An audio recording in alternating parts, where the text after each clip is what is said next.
વાગડ કોઈના બાપની જાગીર નથી, પ્રાવથરે કોઈના બાપની જાગીર નથી. ભાઈનો છોકરો છે એના માટે કોટી ભરું છું. જેમાં ખોડિયાર ઝેરસીધી ઝેરાજભાઈ જીવરણસર દાદા હું જ છું આપનો ઘનશ્યામ સિરાજુ. આમ તો બધા ઓળખો જ છો મિત્રો. તો ઘણા દિવસ પછી પાછો વિડીયો બનાવ્યો છે. આમ તો વિડીયો હમણાં થોડા ટાઈમથી બંધ છે. ઇન્સ્ટાગ્રામ તમે જોતા હશો, કારણ કે અમારે તો લેવાના કે દેવા વગરનું મોરે મોરો આવી જશે, ચાલ્યા કરે જિંદગી છે ભાઈ, તો નાનું મોટું રહેવાનું. મિત્રો ખાસ તમને એ જણાવવાનું કે વિડીયો કાલે બનતા હતા, આજે બને છે અને બનતા રહેશે. ખોટી કોમેન્ટો આ તે કરીને તમને શું મળે, હું તો એટલું જાણું કે તમે ખોટી કોમેન્ટો ઇન્સ્ટાગ્રામમાં લખીને તમને કોમેન્ટો શું મળે, તમે ડાયરેક્ટ પર્સનલી મને મેસેજ કરો ને, હું ક્યાં ના પાડું છું. મારા નંબર બી ઓપનલી છે, મારા નંબર ઉપર મેસેજ કરો ને, તમને કોણ ના પાડે. ખોટી કોમેન્ટો લખી અને તમે તમારી ઓછી કરી રહ્યા છો. ગમે એ XYZ ભાઈ જે છે, જે હતું પતી ગયું છે, એને શા માટે પાછું ઉખેડો છો, શા માટે ખોટી કોમેન્ટો આ તે. હું એક પર્સનલી મારી સમાજ માટે વાત નથી કરતો, કોઈ પણ વ્યક્તિ હોય, કારણ કે એનો જીવ રહેતો જ નથી કોમેન્ટ કર્યા વગર, તો શા માટે આવી કોમેન્ટ કરો છો ભાઈ? કોઈ મતલબ નથી. બાંધી મોટી હવની લાખની હવા લાખની શા માટે આવી ખોટી કોમેન્ટો કરવી જોઈએ? ના કરાય મિત્રો. અને તમે વિડીયોની અંદર જાહેરમાં આવી ગાળો લખો એનો કોઈ મતલબ નથી. અને બીજી વાત એ કે તમે જેવું લખશો એવો જ જવાબ આવશે, તમે જેવું બોલશો એવું સાંભળશો. એવું ના વિચારતા કે અમે જ લખશું, તમે જેવું લખશો હું એવી જ લખી, જેવી તમને આવડે ને એવી મને પોતાને આવડે જ છે, ગમે એ હોય પછી. પણ રહેવા દો ભાઈ, આ બધું સારું નથી લાગતું, કોઈ મતલબ નથી. અને ઘણા એમ કહેતા હોય કે વાગડ મૂકી દીધું, વાગડ મૂકી દીધો. વાગડ કોઈના બાપની જાગીર નથી, પ્રાવથરે કોઈના બાપની જાગીર નથી.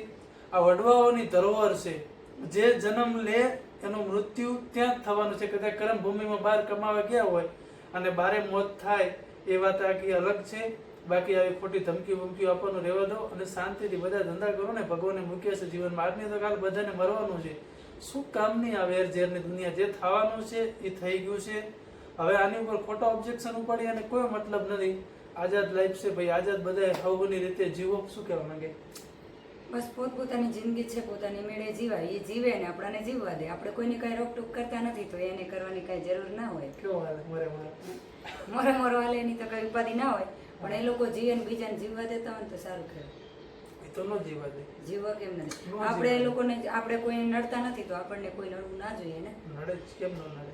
હક બને બધાને. આપણે કોઈની ઘરે નથી ખાવા જતા, નથી કોઈની ઘરે કઈ માંગવા જતા, નથી કોઈનું કઈ ખરાબ કહેતા, તો એ લોકોને કહેવાનું ક્યાં આવે? એવું કે તો હું હતો કે તો કે એનો કઈ ફેર નથી પડતો, પણ પર્સનલ કે અથવા તો મનમાં રાખે. આમ જાહેરમાં કામ બોલે અને જાહેરમાં બોલવાથી કઈ મળતું નથી. તો મિત્રો આજે ઘરે જ છીએ. આમ તો ઘરે જ હોય છે કે બહાર હમણાં નીકળ્યા નથી, કારણ કે દશામાના વ્રત પૂરા થઈ ગયા છે. દશામાના વ્રત હતો, ઘરે માતાજી બેસાડેલા હતા એટલે ઘરે ને ઘરે રહ્યા છે, ક્યાંય ગયા નથી. તો હવે તમને બહારના વિડીયો હવે જોવા મળશે, કારણ કે 2-3 દિવસમાં બહાર જવાનો પ્લાનિંગ છે. ક્યાં જશું ક્યાં નહીં જઈએ હું આખો વિડીયો તમારા માટે બનાવશું. અને તમે હવે લોકેશન સહિત તમે જોશો. જ્યાં જઈશું ત્યાં હવે તમને લોકેશન જોવા મળશે. તો મિત્રો કન્ટિન્યુ બન્યા રહ્યો અમારા બ્લોગ્સમાં. તો મિત્રો ઘરે છીએ તો એને જો ઘરનું કામ બધું હંકેલોનું હાલે રહ્યું. હા બરાબર હંકેલજો. એકદમ મસ્ત. હે એકદમ મસ્ત. મને આવડે ના? શું આવડે તને? ચશ્મા કા પહેરે? બધા ઘડી કોને કરે ચશ્મા? હા. મને નંબર નહીં. મને તો આજ ખબર પડી કે આ બાડી છે. એ બાડી મને નંબર હે. કેટલા નંબર? 1.5. નજીકના કે દૂરના? નજીકના. નજીકના હે. બાડું ભટકાણું મન બાડું ભટકાણું. એટલે મારે આજે નજીકનું કામ કરવાનું હતું તો મેં પહેર્યાને કહું ના પહેર. એવું કોને કીધું? મેં કીધું. એવું ક્યાં લખેલું કે નજીકનું કામ કરવાનું હતું? કપડાં હકેલો એમાં કોઈને ચશ્મા પહેરવાની જરૂર પડી? નહીં, મને બ્લાઉઝ કટિંગ કરવું હે, પછી મશીને બેહવાનું. એવું કામકાજ બાકી હે? સારું હાલો કરો કામકાજ. ભરત ભરવાનું ના હોય? ના તને ક્યાં ભરત ભરતા આવડે? મેં કે દી આવડે તને ભરત ભરતા? મને આવડે. હે હું ભરીશ પછી બતાવીશ. આંકડા ને પાંદ ના હોય? પછી ભરીને બતાવું તો? આંકડા ને પાંદ ના હોય? આંકડા ને પાંદ ના હોય? બતાવું તો? હા બતાવજો બરાબર. હું જોઈશ કે તને કેવું આવડે. મને લાગે હમણાં કોઈના ભાવ વધી ગયા લાગે. હે ભાવ વધ્યા કે ના વધ્યા હું તમને બતાવું એટલે બસ. એવું હે? કાંઈ વાંધો નહીં.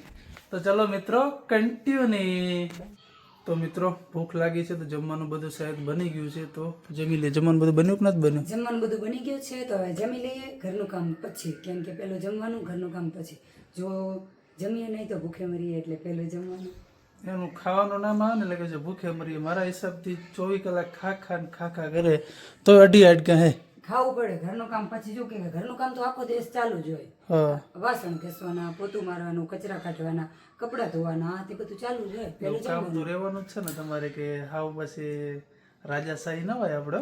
પેલું જમવાનું, પછી બધું ખાવ. ખબર ને આપણે ઝૂંપડામાં રહેવા જવાનું હોય. ગમે ત્યાં રહી પેલી પેટની પૂજા કરવાની, પછી બધું કરવાનું. ઝૂંપડામાં ફાવે ઝૂંપડામાં ફાવે, એવું હોય? આપણને બધે ફાવે. રહેવા દે. ફાવે બધે એક જ એટલું કે સાંજ સવારનું જમવાનું હોવું જોઈએ, ભૂખે ના મરવું જોઈએ, બાકી બધે ફાવે. ભૂખેરી શું થાય? પેટમાં ચૂહા દોડે. તો ખા તો તારા 8 કાંઈ 24 કલાક કાંઈ નહીં. બોડીગાર્ડ ના તમારો. હવે હું થઈશ કોને મારો? એટલે તમારો એ થાવું ને ખુદનો એ થાવું. તારા ખુદનો થાય, બાકી મારો બોડીગાર્ડ કોઈ છે જ નહીં. હું ખુદ બોડીગાર્ડ છું મારો, બરાબર ને? થાવું એવું કાંઈ નહીં. હું તમારે ભેગે હોઉં એટલે તમને કઈ ઉપાધિ નહીં હોતી. હાલ વાંધો નહીં, જમવાનું કાઢે એટલે જમી લઈએ, બરાબર? પછી તારે જે કામ હોય એ કામ કર. ચલો મિત્રો અમે જમી લઈએ. ચલો તો મિત્રો જમી લીધું છે હવે, કારણ કે ભૂખ બહુ લાગી હતી એટલે જમવું તો જરૂરી. બધાએ ઘરનું ખાઈ લે ને મજા જ અલગ આવે. હોટલોમાં ખાવા જઈએ ને હેરાન થાય, કારણ કે હોટલનું ખાવામાં જરાય મેળ નથી થતો. તો એના કામ ધંધે લાગી ગઈ છે. તમે જુઓ મિત્રો, શું કરસ? બ્લાઉઝ બનાવું. કોના માટે? જો મારી માટે બનાવવાના હતા, બીજા મારી ફ્રેન્ડ માટે બનાવવાના હતા. આ મારી ફ્રેન્ડનું. વાવ. એને આને સિલાઈ અને પછી ભરવાનું. તને આવડે? એને એવું બનાવું. શીખવાડ્યું કોણ તને? મને મારી મમ્મીએ. તારી મમ્મીએ શીખવાડી દીધું? સરસ લે. કેમ કે મારી મમ્મીને ફૂલ સિલાઈ કામ આવડતું ને, એટલે હું મમ્મીને ત્યાં જોઈ જોઈને શીખી. એવું એમ ને? બાકી મેં કોઈ ક્રોસ બ્રોસ કર્યો નથી, તોય આવડે એમ. તોય આવડે. સારું, કામ ધંધો કરો. હો, જો આ બે સેમ સિલવાના, આ સિલવાનું, આ કુર્તી સિલવાની, અને બીજા બધા કાપડ પડે એ સિલે. આ બધું મારે એકલે સિલવાનું. ક્યારે સિલે? તો પહેરવાનો શોખ ઓછા રાખે, આટલા બધા પહેરવા માટે ન લઈ આવાય. પણ મને આ કાપડ બધું ગમતું હતું ને, કેમ કે અહીંયા કાપડ બહુ મસ્ત મળે. તો એમ તો દુકાન આખી ગમે, આખી દુકાન લેવીને બધા. આખી દુકાન મસ્ત નહીં, પણ અહીંયા કાપડ બહુ મસ્ત પણ મળે અને સસ્તું પણ મળે. બાઈ મણાનું હે ને આ જ ઉપાધિ. ક્યાંક જાય ને એટલે આ લોકો કેવી રીતે છેતરા ખબર? દુકાનવાળા કેવું કર્યું ખબર આ લોકો સાથે? કે અત્યારે સ્કીમ છે, સેલ છે આજે કે, કારણ કે જે ઓછું હોય ને, કારણ કે 180 થતા 160 રૂપિયા, પણ એનું થાય. દુકાનવાળાની બુદ્ધિ તમારે યાદ રાખવાનું, કારણ કે 160નું એ લોકો એમ કે સેલ છે 160માં લઈ જાઓ તો તમે 2 જોડી વધારે લો. મૂળ એનું થાય છે. એને મુર્ગો 1000 રૂપિયાનો ધંધો વધારે થયો, એને 60 રૂપિયાનો જ ફેર પડ્યો. 160 આમ 180 રૂપિયા ભાવ હોય તો તમે 160 રૂપિયાનો ભાવ લો. હાલો ભાઈ, બાઈ મણાને એમ થાય ઓહો 20 રૂપિયા ઓછા છે, પણ એની જગ્યાએ તમે 2 વસ્તુ વધારે લો. મૂળ એનું થાય, લઈ તમને છેતરી જ જાય છે દુકાનવાળો. અચ્છા, હા, તો વાંધો નહીં, એવું નહીં. પણ અહીંયા કાપડ બહુ મસ્ત મળે ને, એટલે પછી હા, કાપડ સારું મળે, કાપડ લે એ વાંધો નહીં. પણ તમે એમ કહેતા હો કે સેલ છે ને અમે સેલમાં દુકાનવાળાને છેતરીએ, તો દુકાનવાળો તમને છેતરે છે. એવું નહીં, પણ અહીંયા જે કાપડ જે મસ્ત મળે ને એનું વેલ્યુ. હા, એ 100%ની વાત છે. હા, એ 100%ની વાત છે. એનું વેલ્યુ બરાબર. જો કે કાપડ મસ્ત મળે તો સિલાઈ મસ્ત, સિલાઈ મસ્ત, તો પહેરવામાં કમ્ફર્ટેબલ રહે. ઓકે. તો મિત્રો આ છે મારું મશીન.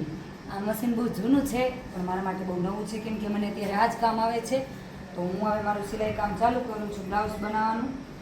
જો કે આમાં મને ટાઈમ લાગશે, કેમ કે આપણા જે અત્યારે જે નવા મશીન આવે છે ને એ બધા મોટરવાળા અને ઇલેક્ટ્રોનિક વાળા હોય છે, અને આ મશીન પગેથી ચલાવવાનું છે, એટલે આમાં ટાઈમ લાગે. પણ ભલે ટાઈમ લાગે, આપણે શું કામ છે, આપણે ધીમે ધીમે ચલાવી બ્લાઉઝ બનાવી લેશું. તો આ મારું બ્લાઉઝ સીવવાનું ચાલુ થાય છે. કલાકની આજુબાજુ બ્લાઉઝ બની જશે. 1 કલાક તો લાગે જ ને, કેમ કે આપણે પગેથી બનાવવું, આપણે બહુ મહેનત થતી હોય. પેલું તો જે લાઇટથી ચાલુ થતું હોય આમાં તો કંઈ લાગે.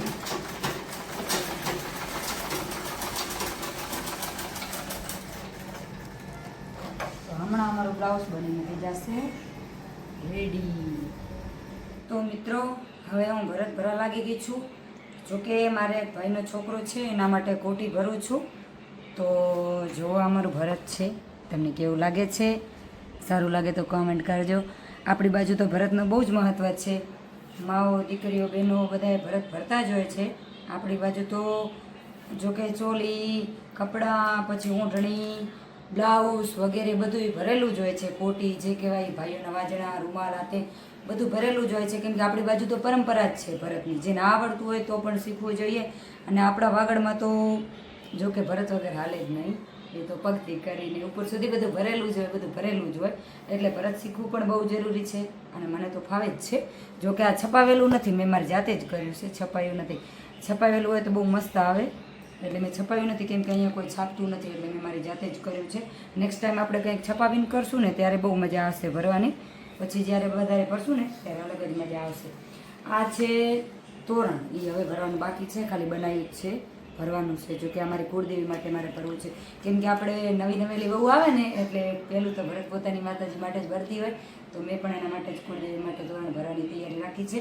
પહેલું આ ભરી પછી આ ભરવાનું છે, તો ભરત ભરવું જરૂરી છે. મિત્રો મારે કપડાં ધોવાના બાકી હતા, વોશિંગ મશીનમાં કપડાં ધોઈ રહી છું. જોકે હવે તો આપણે ઘરે ઘરે મશીન આવી ગયા એટલે કપડાં ધોવામાં જાજી મહેનત લાગતી નથી, પણ તોય આળસ આવી જાય. મશીનમાં કપડાં ધોવા હોય ને તોય આળસ આવી જાય, પણ કાંઈ વાંધો નહીં, હમણાં ધોઈ જાય ને 2 મિનિટમાં પછી સુકાવી દઈએ. તો મિત્રો મારે કપડાં ધોવાઈ તો ગયા, પણ હવે સુકાવવા તો પડે, સુકાય નહીં તો પહેરવું શું, સુકાવી દઈએ. જો કે આજ બહુ તડકો છે તો એક કાંઈ સુકાઈ જાય એટલે પછી ઘડી ઘડી મૂકી દેવાનું. તો મિત્રો તમે જોઈ રહ્યા છો એના પાછું હજી 1.5 કલાક થયો જમવાને, જમ્યા પછી સીધું વરે પાછા કુરકુરી ચાલુ કરી દે. કેટલા કુરકુરી ખાધા સાચું કહેજે?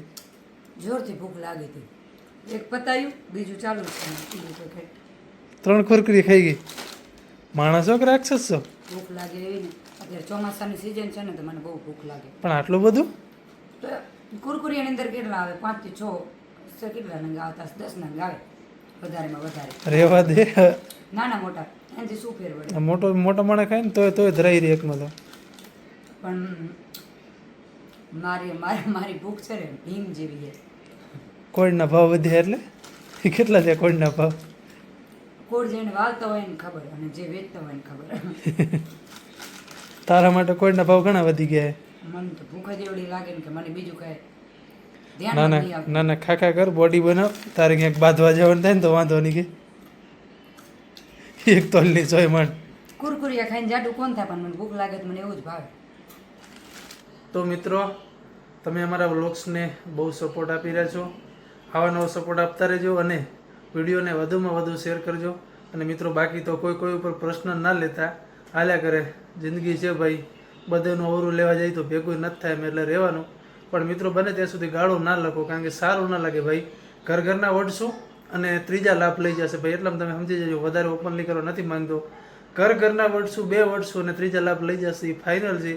મારી લડાઈ ઓલરેડી ચાલુ છે અને ચાલુ રહેવા દો. તમે એમાં લાભ ના લો ભાઈ.